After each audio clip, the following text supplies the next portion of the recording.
Hey guys! Katatapos ko lang sa trabaho guys. Kauwi ko lang. So, gumagawa ako ng coffee. And guys, dito sa kusina, So, tahimik dito sa kusina guys. Walang tao. See? So, pinapainit ko lang yung coffee ko.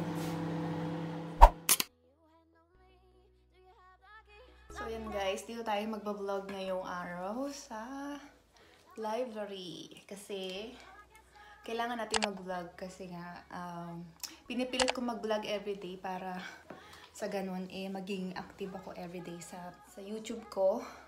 Although may trabaho ako, although super busy ako. So ginagawa kong super busy ang sarili ko guys. So yeah. So ayan yung coffee ko guys. Dami, punong-puno siya.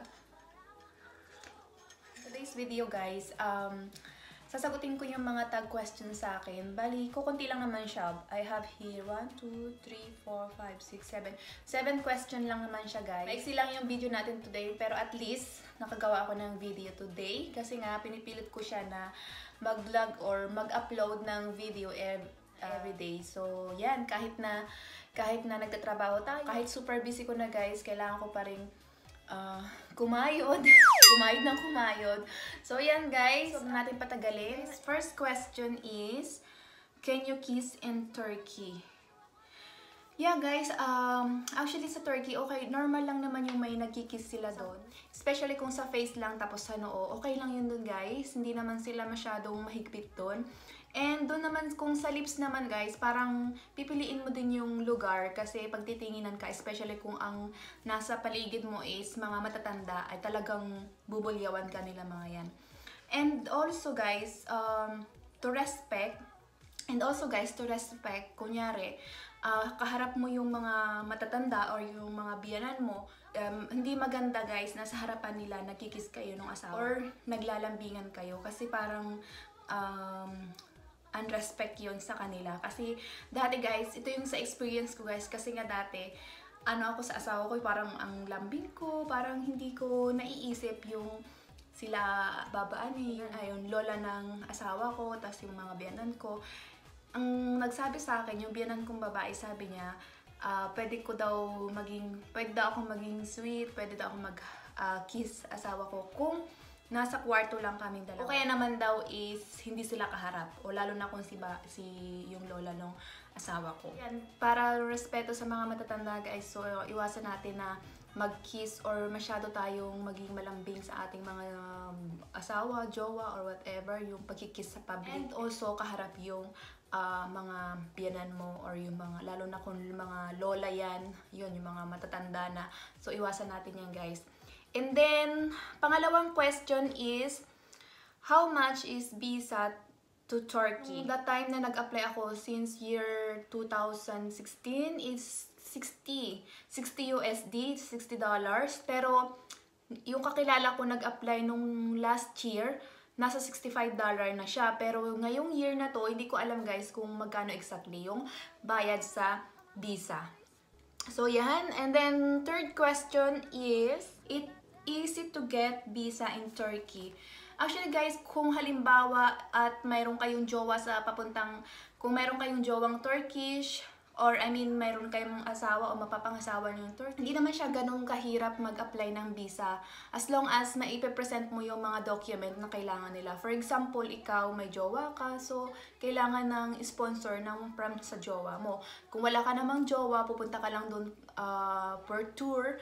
Of course, kailangan mo i-present na hindi ka mag-TNT sa Turkey. So, kailangan yung may mga evidence ka na, kunyari, may maganda kang trabaho sa ibang bansa, or may maganda kang trabaho sa Pilipinas, or may mga business ka. So, iso-show mo yan, tas may show money din yon. So, yun lang yung masasabi ko, guys.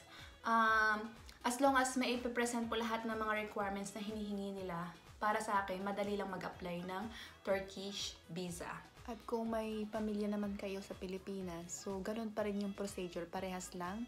Madali lang siya kung maibibigay mo lahat ng mga document. And also, ang pag-a-apply guys ng visa sa Turkey is not difficult kasi pwede ka na mag-apply through online, which is electronic visa, and then dun mo na rin kukunin yung mga application mo, yung mga documents mo, sabay sa kapag nakuha mo na yung mga documents na yun, ipi-print out mo lang yun, then dadalhin mo na sa embassy, and then dun na nila i-check kung may mga kulang na documents. Kasi online, doon kasi sa online guys, nakasulat na doon yung mga requirements. So, dapat kumpletuhin mo yun.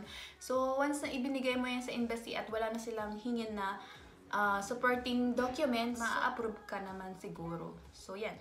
And the next question is, madami bang Pilipino sa Turkey? Yes po, madami pong Pilipino sa Turkey. Marami din doon mga Filipino community.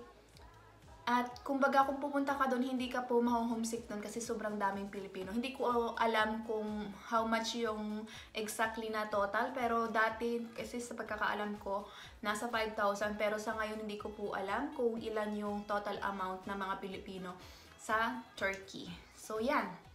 And then next question is, kung open ba ang Turkey sa mga LGBT. Sa Turkey, wala namang batas na pinagbabawal ang mga LGBT. Open naman sila or wala naman silang problema doon as long as sila ay mga nagsusuot ng normal. Kumbaga, hindi katulad sa atin. Meron po doon mga ganyang LGBT sa Turkey, but hindi sila katulad sa Pilipinas na showy. Hindi nila masyadong nilalantad yung kanilang personality. Kasi, for a bold na rin yung mga nagbubuli, ganon. Yan sa pagkakaalam ko guys. Pero yung before guys, may mga batas na parang may mga cases na parang hindi nila talaga tinatanggap yung ganyan. Katulad din sa atin sa Pilipinas guys. Pero sa ngayon guys, parang na marami nang nag-work about this. So yeah, it's okay lang naman sa Turkey. Marami naman din doon. Kaya lang hindi mo mapapansin, hindi mo mahahalata kasi nga hindi nila masyadong pinapakita. So, yan. Next question is, bakit marunong mag-English ang asawa ko? Guys, yung asawa ko po, kaya marunong siya mag-English. Kasi, actually sa Turkey guys, yung mga Turkish talaga, yung halos mga siguro nasa 70% ng Turkish ay hindi marunong mag-English. Kahit na mga tapos sila or mga professional silang mga tao, kunyari kahit mga doktor yan, mga ano yan, hindi sila mga fluent mag-English. Pero yung asawa ko guys, fluent siya kasi nung nag-college, nung nag-aral siya sa university, pa-tutor siya. Meron siyang tutor sa English. Talagang minasteral niya yung sa pag-aaral ng English kasi nga, para sa mas magandang opportunity. Kasi sa Turkey guys, kung marunong ka mag-English, kunyari Turkish ka, tapos marunong ka mag-English, mas maraming opportunity na makapag-apply ka sa mga international na company. Next question is, bakit palipat-lipat kami ng lugar? Ayun guys, nasagot ko na din to dati pa. Parang nasabi ko na to sa ibang vlog ko kung bakit kami nagpapalipat-lipat ng lugar. Kasi nga guys, yung asawa ko engineer, tapos kung saan-saan siyang pinapadala ng company.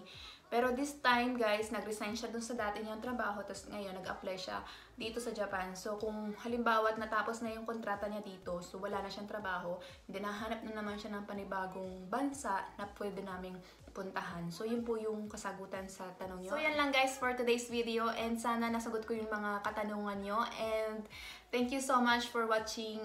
Thank you so much for always watching my video, and sa mga bago lang dito sa aking channel, please do not forget to like and subscribe to my channel. Bye! Have a nice day guys!